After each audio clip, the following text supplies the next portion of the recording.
All right, hello YouTube. Welcome back to the Eric Reviews channel. And I wanted to say right again, I'm doing Lord of the Rings content again, and I wanted to address something given that, this has been by far the most popular content on the channel.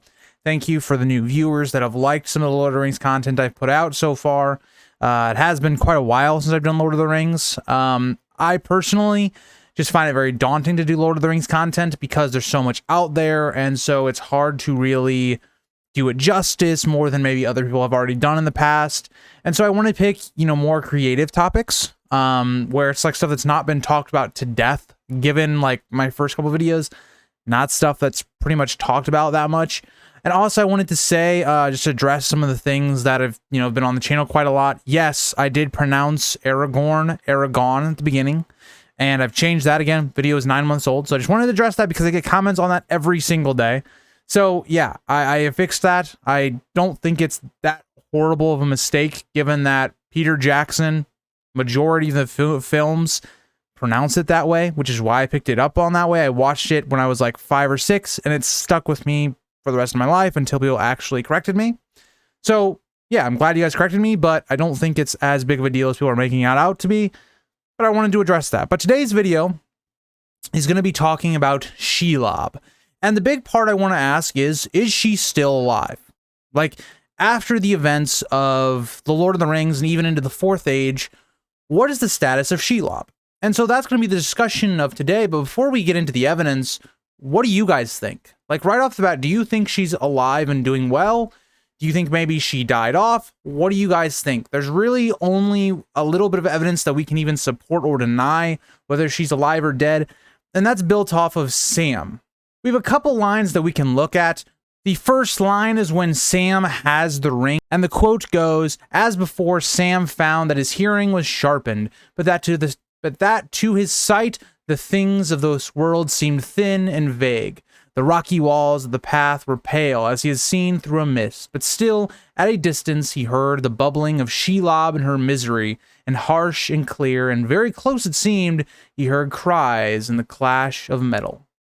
And another quote that we have that also can be used for this video topic is in the chapter, "The Choices of Master Samwise."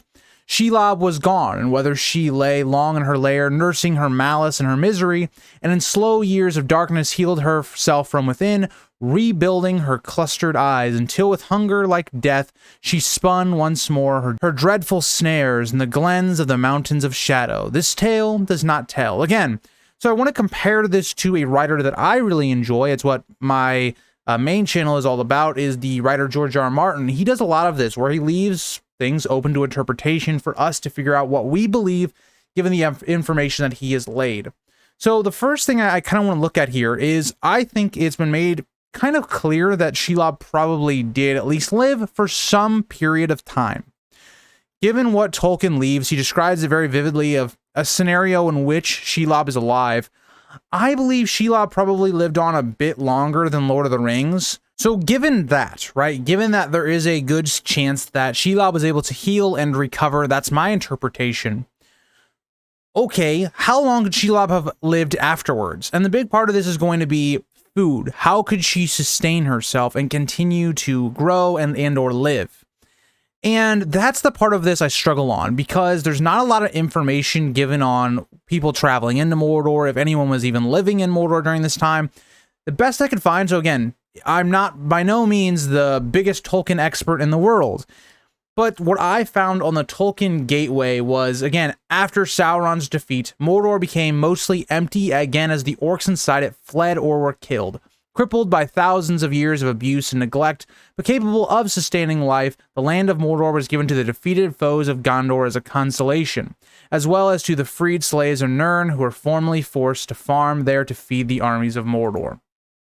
So, it is given to imply that people did live there, but I think the biggest question is, would people have been taking these paths? The paths of Cirith Ungol, of Minas Morgul, that area, even though Sauron's gone and some of the evil may have left that area, the passage has such a bad reputation that I still don't think people would have been taking this passageway of fear of things like Shelob. So I think for me personally, the problem becomes, how did Shelob find food? It's all good that she started weaving webs again and forming her trap, but if nobody's taking her path, well, she has no food. If on the other side of that, she has nobody giving her food, right? Remember, Smeagol and or Gollum was actually luring orcs and things to her lair for her to consume. And that helped her grow for a while. And so the biggest question I have about Shelob's survival is not that did she survive her injuries with Samwise, it's how would she have continued living on, given that there doesn't seem like there would have been a lot of food for her to eat. Again, when Mordor was occupying it, right, there would have been a lot of orcs around the area, maybe some stumble in, whatever. Here, that doesn't really seem to be the case. And so the way I conclude on Shelob probably died was she just couldn't find food. Because she can't go out into the light, right? She has a very she has a high sensitivity to light in a hole, very similar to like a character like Smeagol or Golem when he comes out of the mountains after so long. I think she probably died of hunger. Now, is this true? Will we ever know this? No. This is speculation. Everybody can have their opinions. There's no right or wrong answer to this topic. That's what I find very interesting about it, is you guys can disagree with me, and that's completely cool, because we'll never know. And I think what I would have done if I was Tolkien is, I think the reason you don't tell that Shelob is dead or alive is because you could plan a future story with Shelob. How interesting would it be if we come back, hundreds of years later, and there's this monster, or there's something that has been making people go missing in this pathway to getting into Mordor, whether that's because you're trying to trade or whatever, whether you're trying to explore the old realm of Sauron or whatever. And then you have to have this journey of people trying to figure out what this monster is, hunt it down, where us, the audience, can maybe piece together, oh, it's Shelob. Our characters don't know because it's been, hundreds of years. We see exactly how that works. Think about the ring. The ring fades out of all existence. People don't know what the ring is by the time of our main story. It kind of works the same thing here. Shelob wasn't really known by a ton of people to begin with.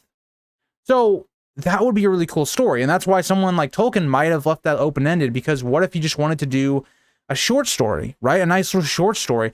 If you guys are Song of Ice and Fire fans at all, or you know anything about the Song of Ice and Fire universe, the Dunk and Egg tales are kind of like short stories within the Game of Thrones universe, or the Song of Ice and Fire universe. Shelob and a story like that could be something Tolkien maybe thought about doing. And so he leaves it open-ended to where he can go back to it. So that is my explanation for Shelob, why it was kept maybe questionable on her fate, and what I think actually did happen. If you guys did enjoy, let me know down in the comments, and I'd love to hear what your thoughts are, and I'll see you guys in the next one. Bye, guys.